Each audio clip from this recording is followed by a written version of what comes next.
live in glass houses can't keep secrets, but a goldfish doesn't seem to care that his life is an open book, that his days are spent in a glare of publicity.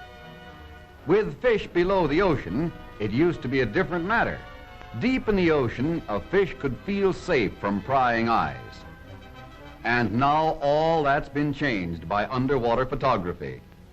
Today, even sea monsters are standing in line to have their pictures taken. In night black waters never warmed by the sun is a world of fantastic life.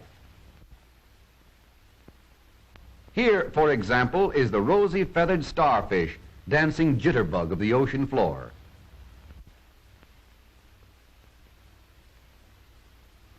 Another queer creature dangles little fishing lines from his body to attract and to catch smaller bits of submarine life. The beautiful girdle of Venus is almost completely transparent. Many of these deep-sea citizens have never before been seen in their natural form, because when they are taken suddenly to the surface, they explode. The reason for this is that the fish have built up tremendous pressure inside to balance the pressure of the water outside. This outside pressure is, of course, due to the weight of water above. 2,000 feet down, the fish have to sustain a force of almost 1,000 pounds on each square inch of their skin. The deeper the water, the higher the pressure. A fish would have to resist a water pressure of more than 7 tons on each square inch in order to live 6 miles down in the deepest part of the ocean. Just imagine holding 2 elephants on one finger. Suppose we were to live on the bottom of an ocean. How would we feel under pressure? Let's ask someone who actually does live 24 hours a day, every day of the year, right down on the ocean floor. Let's ask this man here. He ought to be able to tell us. Hey, mister, how does it feel down there at the bottom of the ocean? Bottom of the ocean? Say, are you feeling all right? What ocean? Why, the ocean of air, the one we're at the bottom of right now. Look up. What do you see? Well, I see just air. You see air. What does it look like? Well, it's well, it's blue. Sorry, but it isn't. If you were up there far enough, the sky would be black all around you. Fact is, you can't see air at all. That blueness you see is caused by dust particles floating high in the air.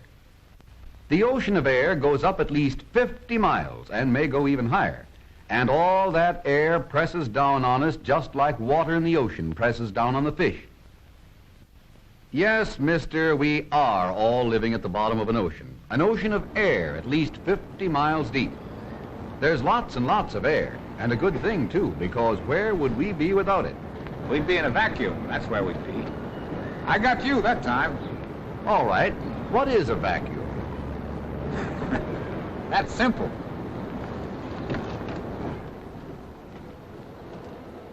A vacuum's the stuff that runs these windshield wipers. Oh, it is it? Well, just how does it do it? Why, Aha! Try again. What is a vacuum? Well, I guess it's just nothing.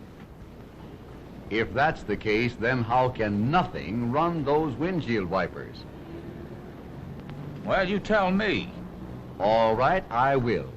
It's air pressure that runs those windshield wipers. The vacuum is a control, a way of putting the air pressure all around us to work. How do you suppose, for instance, that you breathe? Well, I just pull the air into my lungs. It's simple once you learn the trick.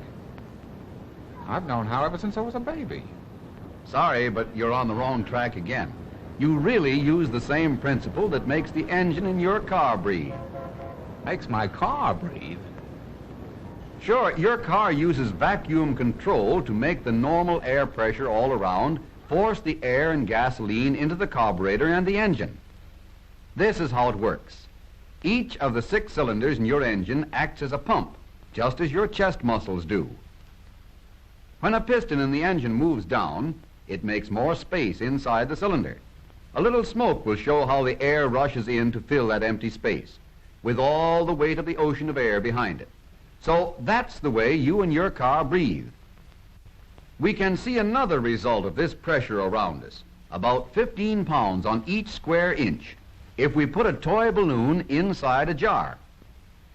We can add a little smoke to make the movement of the air in the jar visible. Now, if we connect the jar to the vacuum inside the engine, we can take most of the air out of the jar. That takes the pressure away from the outside of the balloon. Then the air inside the balloon expands and makes the balloon bigger. Remember, the fish would explode if they were taken up where the pressure is low. Now, here's a way we can get this air pressure all around us, squeezing in from every direction with a force of 15 pounds on every square inch to do work for us. We can connect a small chamber to the engine vacuum. Inside the chamber, dividing it into two sections, is a sliding plunger. A little valve can control the action so that we get a vacuum on one side of the plunger and normal pressure on the other side. Again, smoke will show how it works. When we move the valve a little bit, we apply the engine vacuum to one side of the plunger. The normal air pressure in the other side of the chamber will give the plunger a strong push. We can reverse the effect to get a strong push in the opposite direction by simply moving the valve to apply the vacuum to the other side of the chamber. Notice how the smoke shows the air moving in and out as the vacuum changes sides. And notice that almost no effort at all is required to move the valve. The air does all the pushing. The plunger follows the slightest movement of the valve so that we get exact control of the air pressure. Now let's get practical and connect one of these vacuum chambers and plungers to the gear shifting mechanism of a motor car. Then we can operate the valve control with the gear shift lever. Of course, by using more effort, we could shift gears without the help of this control. But by letting air pressure do 80% of the work of shifting gears for us, we leave just enough for ourselves to get the feel of what we're doing. So that's why this jigger works so easy. You puzzled it out for yourself. And one thing you can always depend on, there's always air around you, pressure that you don't have to pay for or carry around with you. Now you have to keep in mind the fact that getting this principle to work for you requires a difference in the pressures involved. And that brings up the subject of relativity, simply a question of applied dynamics and mechanics. Oh, yeah. Yeah. I don't get it.